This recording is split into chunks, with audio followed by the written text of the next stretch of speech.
পর্ব ১৯৯ কল্যাণে ভরপুর এক ধর্ম। ইসলাম ধর্ম মুমিন বান্দাকে বিশাল পরিসরের কল্যাণ ও পুরস্কারের প্রতিশ্রুতি দেয়। এটা এমন সব কল্যাণের প্রতিশ্রুতি দেয় যা তাকে সর্বদা সত্য পথে থাকতে উৎসাহ দেয়, এবং এমন সব পুরস্কারের প্রতিশ্রুতি দেয় যা আখিরাতের জন্য তার আশাকে বাড়িয়ে তোলে।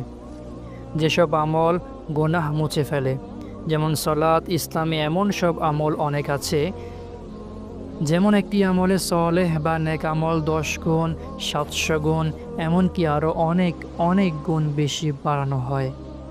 আরেকটি উদাহরণ হলো দুঃখ, কষ্ট, অভাব, অনটন ও যে কোনো সংকট।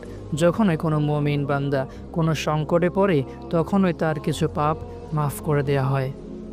মুসিবতের সময় মুমিন বান্দা অন্যান্য মুমিন বান্দাদের দোয়ার দ্বারা উপকৃত হয়। আর যদি তোমরা আল্লাহর নিয়ামতের গণনা করো, তবে তোমরা তা গণনা করে শেষ করতে পারবে না। আর তিনি তোমাদের উপর তার প্রকাশ্য ও অপ্রকাশ্য উভয় নিয়ামতসমূহ পূর্ণ করে দিয়েছেন। প্রকাশ্য নিয়ামত বলতে বোঝায় ইসলামী তাওহীদ, একত্ববাদ ও স্বাস্থ্য, সৌন্দর্য ইত্যাদি সহ এই পৃথিবীর বৈধ আমোদ প্রমোদ।